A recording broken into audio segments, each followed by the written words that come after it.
We all want to feel like we're in the driver's seat of our own lives, right? And so much of that comes down to the choices we make.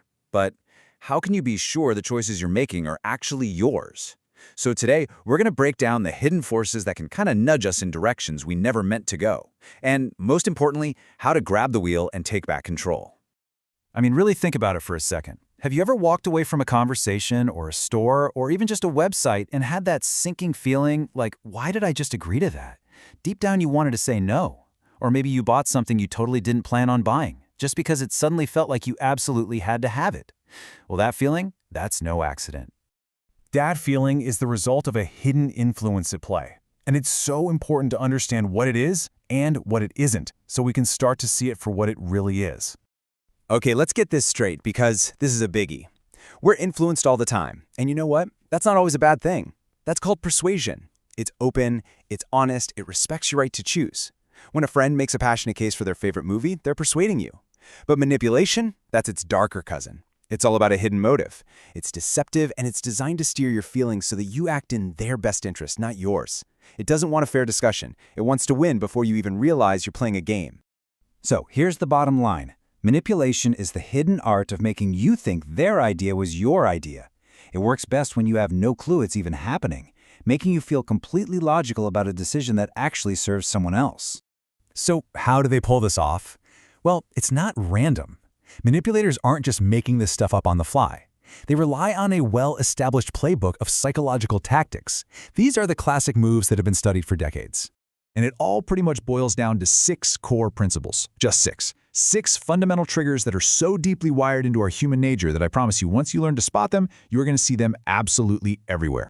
And here they are, the 6 classic moves. You've seen every single one of these. Reciprocity, that's that urge you feel to buy something after getting a free gift. Scarcity, that's the limited time offer that creates this false sense of panic.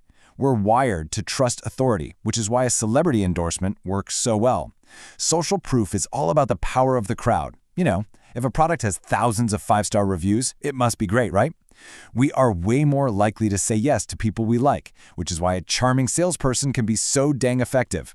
And finally, once we make a small commitment, we feel this internal pressure to stay consistent, even when the stakes get way higher. And listen, these classic moves haven't gone anywhere. They've just gotten a digital facelift. Today, they're hiding in plain sight all over the internet. I'm talking about dark patterns. You know, those websites that make it almost impossible to find the unsubscribe button? Or those emotional ads that use sad music to get you to donate without thinking. And price anchoring. That's when they show you a crazy high price first, just to make the second, still high price look like an amazing deal. It's the same old playbook, just in a new arena. So why on earth are these tactics so effective? I mean, why do we fall for them? To answer that, we got to look at how our brains are actually wired to make decisions in the first place. Okay, so our brains basically have 2 modes of operating. We've got our fast-thinking brain. This is our autopilot. It's automatic, it's emotional, and it's super quick to jump to conclusions. It handles thousands of little decisions a day without us even noticing. Then you've got your slow-thinking brain. This is the CEO. It's deliberate, it's rational, and it's careful. It's the part that steps in to really analyze things. But here's the catch. It takes real effort to wake it up. And here it is. This is the secret. Manipulation is basically a hack. Every single one of those 6 classic moves we just talked about, they're specifically designed to bypass your slow, rational CEO brain and appeal directly to your fast, emotional autopilot. The moment we feel rushed or pressured or emotionally charged up, our fast brain takes over, it starts using those mental shortcuts, and that is the exact moment a manipulator strikes. But here's the good news. Just knowing this gives you the upper hand. You can absolutely protect yourself. All it takes is a simple 3-step shield you can use in any situation to break the manipulator's grip and get your slow, rational brain back online.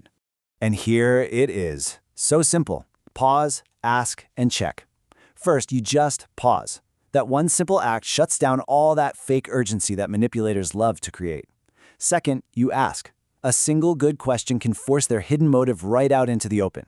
And third, you check. Just ask yourself, who really truly wins here? This little framework breaks the spell every time. So let's make this real. The next time a salesperson is pressuring you with a buy it now or it's gone forever kind of deal, you just activate the pause. A simple phrase like, I'll think about it, completely disarms their manufactured urgency and puts all the power right back in your hands. All right, now for the ask step. Picture this. Someone in a position of authority tells you, oh, well, everyone else has already agreed to this. Instead of just caving, you can ask a simple question like, what happens if I say no? Or even, can I see the details in writing? This forces them to back up their claim, and if it's a bluff, their whole argument will just fall apart right there. And finally, check. Think about a time when someone tried to guilt you into doing something for them. If you check who really benefits, you'll see it's all about them. And you don't need some long, complicated excuse. A calm, firm, I can't help with that right now, reclaims your control and protects your time without any of the drama.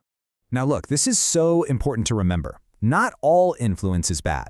Not at all. Think about parents, good friends, mentors. They guide us. The key difference every single time comes down to intent.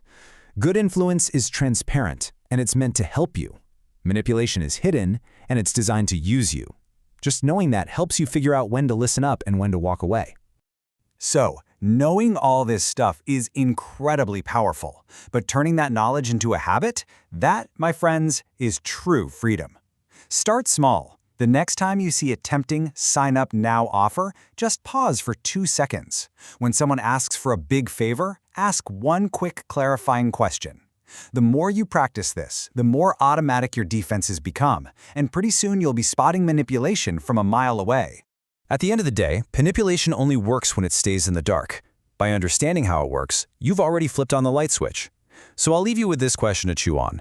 What's the sneakiest bit of manipulation you've ever spotted out in the wild? Because recognizing it, that's the biggest win of all.